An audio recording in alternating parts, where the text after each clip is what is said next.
Sir కానీ ఖమ్మం అంటేనే group రాజకీయాలు, అసలు ఏ జిల్లాలో లేనన్ని పాలిటిక్స్ ఖమ్మంలో ఉంటాయి. ఇట్స్ వెరీ వైబ్రెంట్గా ఉండే పొలిటికల్ ఎన్విరాన్మెంట్ ఇక్కడ ఉంది.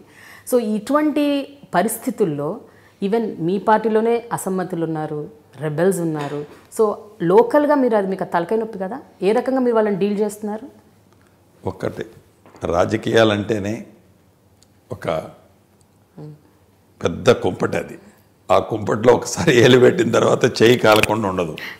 దీంట్లో భాగంగా గ్రూపులు సహజం. అది ఒక తల్లికి 2 బిడ్డలు పుడితేనే 2 కొడుకులు కూడా భిన్నాభిప్రాయాలతో ఉంటారు. ఒక తల్లికి పుట్టిన వివిధ ప్రాంతాల్లో పుట్టాం, వివిధ మతాల్లో పెరిగాం, వివిధ కులాల్లో ఉన్న ఒకే రాజకీయ ప్లాట్ఫామ్ మీదకి వచ్చినప్పుడు ఒకే జెండా నీడ మేము తీసుకుంటున్నప్పుడు లాస్ట్ ఎజెండా గులాబీ ఎజెండా.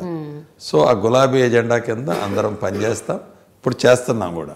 బట్ మీరు ఎవరినైతే ఎంపిక చేయాలి అని కొన్ని పేర్లు సజెస్ట్ చేశారో వాళ్ళకు కూడా టిక్కెట్లు రాలేదు. సో మీరు కూడా అలాగే గులాబీ ఎజెండాతోనే పనిచేస్తున్నారు, లేకపోతే మీరు బాధగా ఉన్నారు లోపల ఎక్కడైనా మీకు మా వాళ్ళకి రాలేదు అని? I'm very happy. అంటే టికెట్లు బీఫామ్లు ఇచ్చేంత వరకు ఫైట్. ఆఫ్టర్ దట్ మళ్ళీ party is party, party principles is party principles. After that ఎవరైనా కాదంటే నాయన నువ్వు ఉంటే పార్టీలో క్రమశిక్షణ పనిచేయి, నువ్వు క్రమశిక్షణ పని చేయలేకపోతే నువ్వు నిర్ణయం బయటికి పోవడమే బెటర్.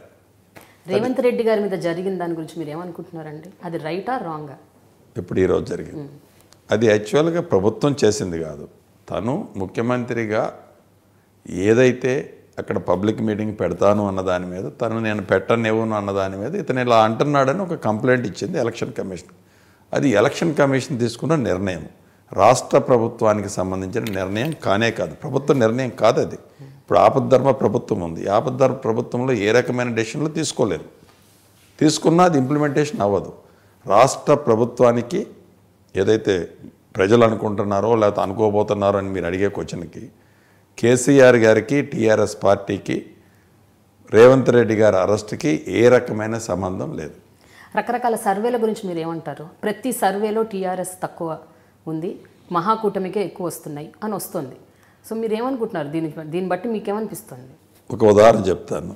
ఒక జ్యోతిషులు, ఒక 2-3 జ్యోతిషులను మనం కూర్చోబెడితే, లేకపోతే వాస్తు సిద్ధాంతులను మనం కూర్చోబెట్టినట్టయితే, ఒకే సిద్ధాంతం చదివిన 3 వాస్తు పండితులు ఒకే పాయింట్ మీద 3 యాంగిల్స్లో వాళ్ళు ఒకళ్ళ మంచిగా ఉందంటారు, ఒకళ్ళు మంచిగా లేదంటారు, ఒకళ్ళు ఈ డైరెక్షన్ అంటారు.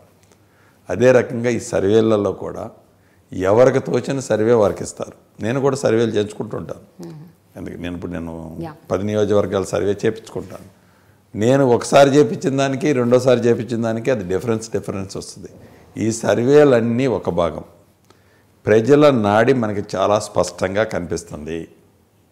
ప్రజలలోకి ఎవరైతే మేము వెళ్ళినప్పుడు ప్రజలు ఇచ్చే రెస్పాన్స్, ప్రజల నుంచి వచ్చే స్పందన, అది 100% ఈజీగా మనం క్యాచ్ చేయొచ్చు.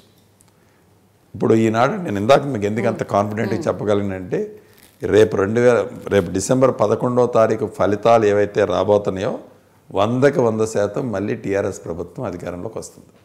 ఇన్ బిట్వీన్ 85 to 89 సీట్స్తో తిరిగి ప్రభుత్వం ముఖ్యమంత్రి కేసీఆర్ గారు ప్రమాణ స్వీకారం చేయబోతున్నారు. మీరు చూస్తున్నారు ఐ డ్రీమ్ న్యూస్ని. మీరు చూస్తున్నది ఐ డ్రీమ్ న్యూస్. అంటే కళలని నిజం చేస్తూ ప్రజలకి నిజాలని కళల ద్వారా తీసుకొచ్చే ఐ డ్రీమ్కి మై బెస్ట్ విషెస్. మీరు చూస్తున్నది ఐ డ్రీమ్ న్యూస్. మీరు చూస్తున్నారు I dream channel. For more videos please subscribe I dream. మరిన్ని వీడియోల కోసం ఐ డ్రీమ్ని సబ్స్క్రైబ్ చేయండి. Please subscribe I dream. And I'm very much satisfied with the way interview went on. Kindly subscribe to I Dream. For more videos, subscribe to I Dream. And loads of fun entertainment and content. Do watch I Dream.